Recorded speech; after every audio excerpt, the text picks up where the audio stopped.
शिक्षकों के ट्रांसफर के संबंध में एक लेटेस्ट अपडेट निकल कर आ रही है। कल से शुरू होगी शिक्षकों की स्थानांतरण प्रक्रिया, नई गाइडलाइन जारी। अतिशय शिक्षकों के ट्रांसफर के संबंध में आई बड़ी अपडेट।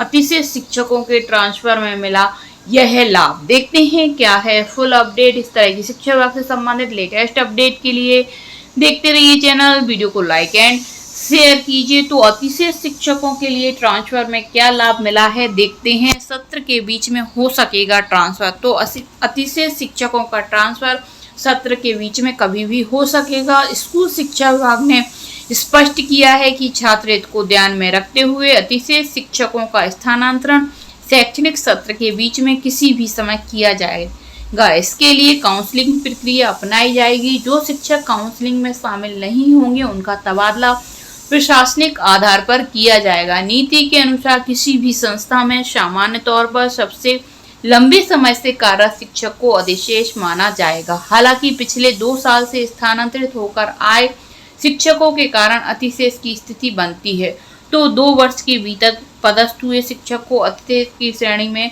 रखे जाएंगे। वहीं मूल पद और उच्च पद प्रभार संभाल रहे शिक्षक में उच्च पद का प्रभार प्राप्त शिक्षक अतिशेष माने जाएंगे। तो अतिशय शिक्षकों के लिए बड़ी खबर है। जो शिक्षक उच्च पद प्रभार में नए विद्यालय में पहुंचे हैं उन्हें अतिशेष माना जाएगा। अतिशय शिक्षकों के लिए काउंसलिंग कराई जाएगी। उनका स्थानांतरण काउंसलिंग के माध्यम से किया जाएगा और जो शिक्षक काउंसलिंग में सम्मिलित नहीं होंगे उनका प्रशासनिक ट्रांसफर किया जाएगा। पिछले 2 साल में स्थानांतरित होकर आए शिक्षकों के कारण अतिशेष की स्थिति बनती है, तो जो 2 वर्ष के भीतर पदस्थ हुए शिक्षक अतिशेष की श्रेणी में रखे जाएंगे।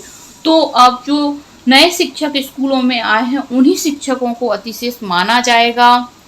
पिछले 2 वर्षों से स्थानांतरित होकर आए शिक्षकों को अतिशेष की श्रेणी में रखा गया है। किसी भी संस्था में सामान्य तौर पर सबसे पहले लंबे समय से कार्यरत शिक्षकों को अतिशेष माना जाएगा। हालांकि पिछले 2 वर्षों से स्थानांतरित हो गए आए शिक्षकों के कारण अतिशेष की स्थिति बनती है, तो लंबे समय से जो शिक्षक विद्यालय में कार्यरत हैं उन्हें अतिशेष माना जाएगा और उच्च पद प्रभार से आए शिक्षकों को भी अतिशेष की श्रेणी में रखा जाएगा। उनकी काउंसलिंग कराई जाएगी और अतिशेष शिक्षकों के लिए बीच सत्र में काउंसलिंग के माध्यम से उनके ट्रांसफ़र कराए जाएंगे। तो अतिशेष शिक्षकों के ट्रांसफ़र कभी भी हो सकते हैं। उनकी काउंसलिंग करवाकर और काउंसलिंग में शामिल न होने वाले शिक्षकों को उन्हें प्रशासनिक आधार पर ट्रांसफ़र किया जाएगा। तो इस तरह की शिक्षा विभाग से संबंधित लेटेस्ट अपडेट के लिए देखते रहिए चैनल। धन्यवाद दोस्तों।